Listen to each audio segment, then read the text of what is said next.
Hello everybody, I'm just about to start recording bass for my album, but before I do that I thought that I would actually share with you my setup and how I'm actually recording bass and what equipment I'm using, also my signal chain.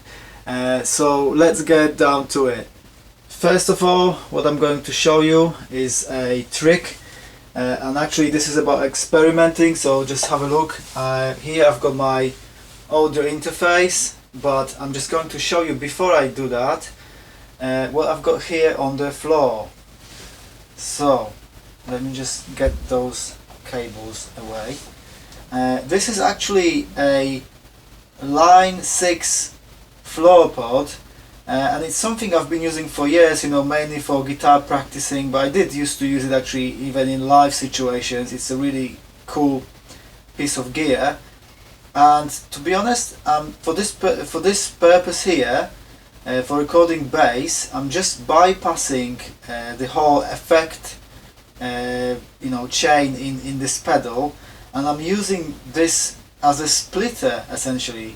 So as you can see here, I've got two outputs, right? So this device has one input and two outputs, left and right. However, what I'm doing, so again, this allows me to split my signal in two, so I can record two separate bass tracks, and I'm just going to explain to you why I'm doing this that way. So the first bass signal is going into the audio interface here, alright? So this is where the bass is going. It's actually plugged into input 2, and this is giving me the clean bass signal, sort of direct, DI'd bass signal going straight into my DAW. So that's the first thing. And the second thing I'm just going to show you here, over here, is something that I've learned when I was in Sonnet 13, and just through a way of experimenting. So here's my little Fender amp.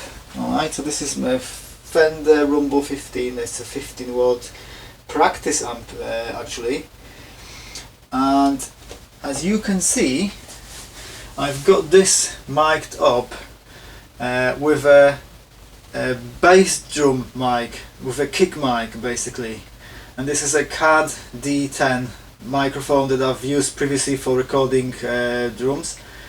And the reason I'm using this particular mic, I've actually been experimenting quite a lot with various microphones for recording bass, and how to mic it up from an amp. And I've noticed that this particular mic actually records bass frequencies, the low frequencies, because it's designed to do that, to record that low kick drum. And I've noticed that actually it's perfect for recording the bass sound, and the bass sounds really nice through that mic.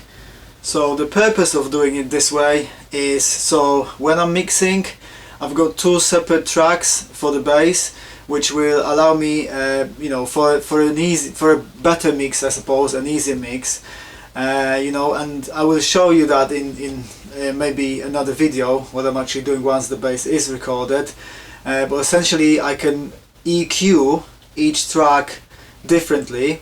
I also have two tracks that are already slightly differently EQ'd anyway to begin with, but then I will be doing some further experimenting, and I will be using both in a slightly different way after I've recorded the bass. So hopefully that video has helped you a little bit if you were wondering how to do it, or what methods to use. So these are my particular tricks that I'm using, and like I always say, don't afraid to experiment, and just go for it and see what happens. So see you next time.